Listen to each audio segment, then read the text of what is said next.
Good morning, good afternoon, and good evening. Thank you all for joining us for this live COGEN World Talks webinar, part of the series that we launched a few years ago with CWC. Today will be our inaugural In Focus webinar, focusing on different countries. And today I'm very pleased to announce that the webinar will focus on India as our inaugural webinar for In Focus. We'll have more in-focus webinars over the coming months and years, focusing on different countries, different regions around the world. But for this afternoon, we will focus on India. I'm very pleased that we have an extraordinary panel of speakers providing different inputs, different perspectives about cogeneration in India. To introduce myself, I am Hans Korteweg. I'm the Executive Director at COGEN World Coalition, and I will be sort of moderating the session today, including the welcome introduction remarks, as well as the closing remarks, and also be helping with the Q&A segment at the end of the presentations. So moving on to the next slide. This is an overview of the program. You've all had access to this on the CWC website. The webinar is being recorded. So if someone were to miss the webinar today, it will be made available on the CWC YouTube channel. And we'll also be promoting this via social media in case you don't get a direct email about the webinar itself. So I would like to give the floor to the Vice Chairman of COGEN India to provide some introductory remarks. So I'll turn the floor over to Mr. Dandegaonkar. Hopefully I pronounced that correctly. The floor is yours. You can unmute yourself and turn on your camera.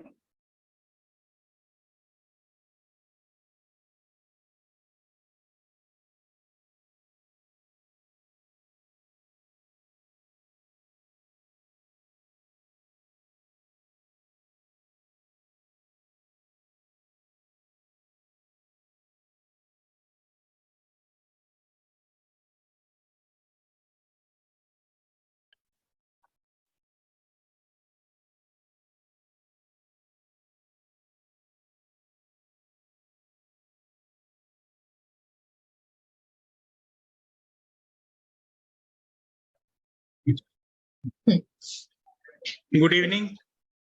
I am Jaiprakash Dandegaonkar, Vice Chairman, Cogeneration Association of India. Hello, am I audible? Yes, Hello. we can hear you. We can hear you. Yeah. Thank you. It gives me immense pleasure to witness the first cooperative activity between the COGEN World Coalition and Cogeneration Association of India on the topic of cogeneration. India in Focus, renewable energy is making great strides in India, which is committed to carbon neutrality by 2070 as agreed in the COP26. The CHP, Combined Heat and Power Energy Program in India, is largely focused on the bagasse-based cogeneration of sugar mills and is expected to gradually pick up in the area of biomass, non-bagasse-based cogeneration derived from agriculture residues. The government of India has now made it mandatory for coal-based thermal plants to use 5% pelleted briquettes derived from agriculture residues as a part of its national bioenergy program, which is duly notified for a period from April 21 to 31st March 2026, with a financial outlay of about 858 crores, that is 100 million under phase 1. This program shall also lead the waste to energy, focusing on energy from urban, industrial and agriculture waste, residues and biogas as well. the sustainable alternative towards affordable transportation popularity called Satat assures confirmed buyback arrangements for the generators. The government has also now allowed setting up of CBG, CNG retail outlets, expanding the market opportunities. I hope the proceedings today shall be able to gather larger stakeholders' interest from the world over in terms of business, which is expected to be the transfer of technology. Similarly, learnings from members of the COGEN World Coalition shall help Cogeneration India to expand its horizon beyond India and neighboring Southeast Asian regions. Thank you very much. Thank you. Thank you, Mr. Vice Chairman. It's Thank a pleasure to hear from you. I will now move on to the introduction to the Indian cogeneration market, and this will be presented. This will be presented by the Director General of COGEN India, Mr. Khatal. So if you're there, please unmute and turn your camera on.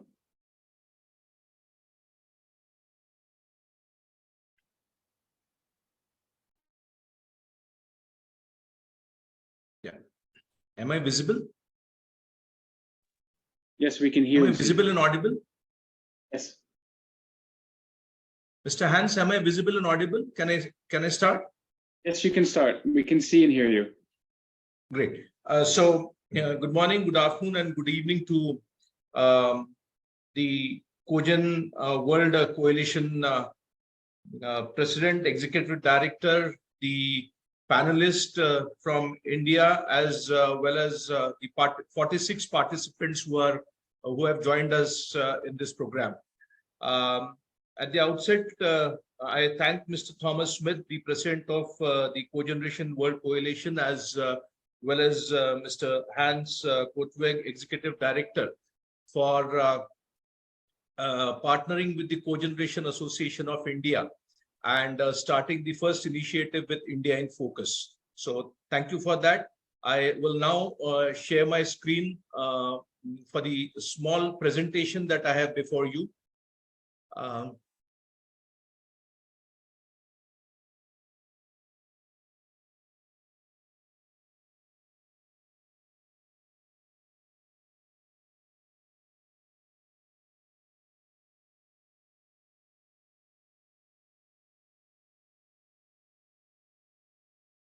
Yeah, so to begin with, the Cogeneration Association of India was established in the year 2022. So we've been completing almost 22 years since our inception, with the primary objective of representing and assisting the stakeholder interests of the bagasse-based cogeneration and biomass-based cogeneration here in India.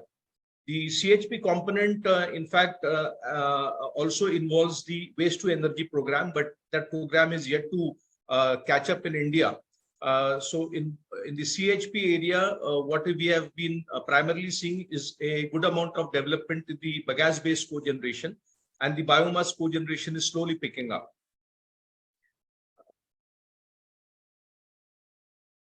To see the canvas of the power sector in India, or the energy sector in India, the energy or the power sector is included in the concurrent list of the Constitution of India, by which it means that the central government as well as the respective state governments, because we are a country with a federal structure. So both the governments, the central government as well as state government, have the powers to decide the policy frameworks. Importantly, private participation is allowed, and the entire gamut of the energy sector is governed by the Electricity Act of 2003. The important features of this Electricity Act are to consolidate all the laws relating to the generation, transmission, distribution, trading, and use of electricity.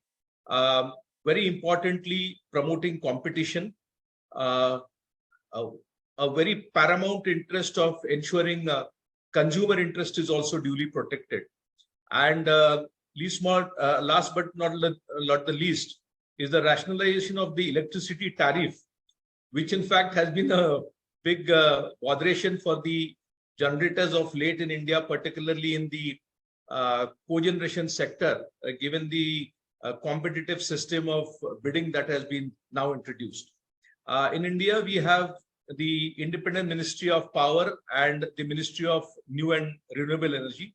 But fortunately enough and very good enough as a policy matter, it is headed by a common minister at the central government level. And at each of the state government levels, also we have independent departments of power and energy catering to this sector.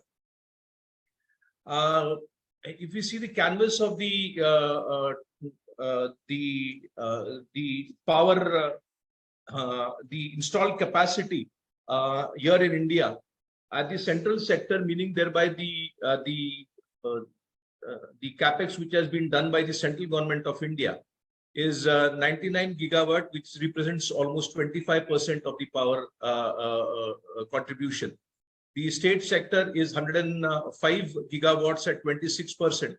And as I said, the private participation is also allowed, and the involvement of the private sector is to the extent of almost 200 gigawatts, which compromises almost half of the total power in India at 49%. So the total installed capacity as on the June 2023 is 404 gigawatts. If you see the power mix scenario here in India, the fossil fuels still constitute almost 59% at 236 gigawatts. However, the renewable energy program has been going on very successfully, and as of date, we have about 168 gigawatts, representing a 41% share in the total power mix. If we see what is the mix of the renewables in this in our country, you will see that almost 34% is coming from the solar energy at 58 gigawatts. The latest figures are somewhere around 66 gigawatts, but since I didn't have the latest figures of the others, I prefer to stick up to the date on which the data is officially available with us. The wind energy at 41 megawatts is almost 24%. This has also substantially gone up, I believe, plus 50 gigawatts as of now. Now, cogeneration is something which we called as the combined heat and power. That is only 10,206, which is almost 6%. So at 10 gigawatts, and the total potential which has been identified by the government of India is to the extent of 28 gigawatts. So still there is a big scope of almost about 18 gigawatts capex that can go into the cogeneration. Then we have the others like the hydro, small hydro, waste to energy. That again is an important constituent component, where we have yet to really take up the program in the right earnest. And I believe with the type of the hotel industry that exists here in India, there is a lot of scope for the waste to energy program, which can be expanded substantially. If you see the Indian power balance, as of date, our requirement is 1,379 gigawatts, against which the availability is almost 1,374 gigawatts, leaving a small shortage of about 5.7 gigawatts. So if you see the peak energy scenario, the peak demand during the year is something like 203 gigawatts, as against which the fulfillment is 200 gigawatts. So we have a very small small shortfall in this. If you see the cogeneration at a glance, India is committed to achieve the 500 gigawatts of renewable energy by 2030, as announced by our Honorable Prime Minister of India at the UN Climate Change Conference in Glasgow, the COP26. So we hope to add about 332 gigawatts of renewables by 2023, and I believe the stakeholders here would agree that this is a huge potential and a huge opportunity. what is the significance of the cogeneration in the Indian context? As I said, as of date, the cogeneration is largely focused on the bagasse-based cogeneration, which is derived from the sugar mills. So there is a huge component of the biomass-based cogeneration, which will be non-bagasse-based, based on the agricultural residues that are derived from the different crops. So I think there is a huge potential over there. There is a huge challenge over there, and we have immense opportunities to go ahead in that. And we'll be having a very good presentation from Lieutenant Colonel Ahuja, who will be focusing on this renewable and sustainable biomass value chain in India. I think we will be able to get to hear a lot of good things from him. The significance of cogeneration is largely in the context of farmers, because it means incremental income generation for them. Very importantly, it is ensuring a circular economy, because we are getting the raw material from the farmers, payments are flowing back to them, energy is flowing back to them. So all in all, it's a very good circular economy, and which is largely focused in the rural parts of India. So that is very important. The bagasse-based cogeneration serves both the purposes of generation as well as consumption, because 60% of the energy which is produced by the bagasse-based sugar mill cogeneration plants is supplied to the national grid, and they are mandated to consume 40% at the sugar factory itself. So we have absolutely minimized, or you can say there are no transmission losses at all in this bagasse-based program.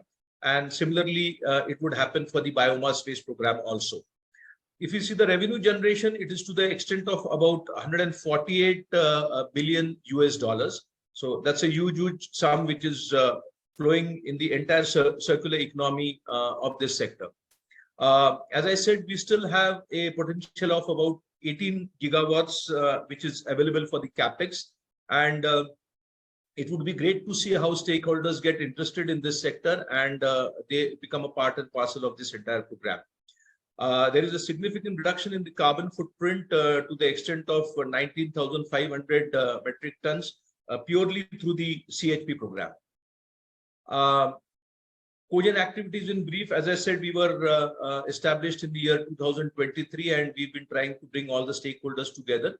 So essentially what we are doing here is striving with the center and the state governments for ensuring a conducive policy framework for cogeneration. We are a one-stop destination for all the CHP stakeholders to serve their technical, financial, and legal issues. We have done a lot of work with the rice mills. We have had some initiation with the cement industry, and obviously sugar industry is our base. We hope to expand this to the other biomass based cogeneration plants also. What we do as a part of our year-round activities is we bring stakeholders for technology development and improvements through workshops and training programs. So far, we have done about 60 business meets, which have been very successful. And we have trained about 250 operators from the bagasse-based cogeneration plants. Now, we also are doing a lot of information dissemination, whereby through our Cogeneration Handbook 2021, it was the first of its kind compendium of articles on CHP. We also have our quarterly publication of the Industrial Cogeneration India newsletter, which flows to almost 1,500 stakeholders all over India. And then to cater to the regional language requirements of the stakeholders, we also come out with a bi-monthly called as Nisarg Urja. Presently, we are doing it for the state of Maharashtra in Marathi. Very importantly, in order to enthuse a lot of energy and in the CHP sector stakeholders, particularly the people who are working in this sector, for the first time in India, we have launched the National Cogeneration Awards in 2022. We had the first program at Hotel Lalit in Mumbai, which is just next to the international airport, and it was a huge success with the involvement of Mr. Nitin Gadkari from the Government of India and Mr. Sharad Pawar, who is an Honorable Rajya Sabha member and a leading politician from India, who is also heading the Vasantdada Sugar Institute, which caters to the sugarcane and sugar-based research and technology propagation. The reason behind doing the National Cogeneration Awards to recognize the talent, efficiency, and productivity. So we have 5 set of independent awards, which are individual based for the best electrical manager, for the best cogen manager, so on and so forth. And plus we have an institutional based award also. Within that, in order to ensure that we cover most of the people, we have bifurcated the awards separately for the cooperative sector sugar mills, and as well as for the private sector sugar mills. Within that also, in order to take the technical expanse into consideration, we are doing it above 67 kg boiler pressures and below 67 kg boiler pressures. And the entire cogeneration award system is fully digitalized system based on the quantitative and qualitative parameters. So we have very less of human intervention to ensure that we don't have a partisan attitude in giving away the awards. So that's all I had to say here from the Cogeneration Association of India. I hope this makes some good meaning to you. Thank you so much. Thank you, Mr. Khatal. Very interesting presentation. I was struck by the vast potential already for cogeneration in India. You said 18 gigawatts. So obviously a lot of opportunities in India in terms of further developing a very mature cogeneration market.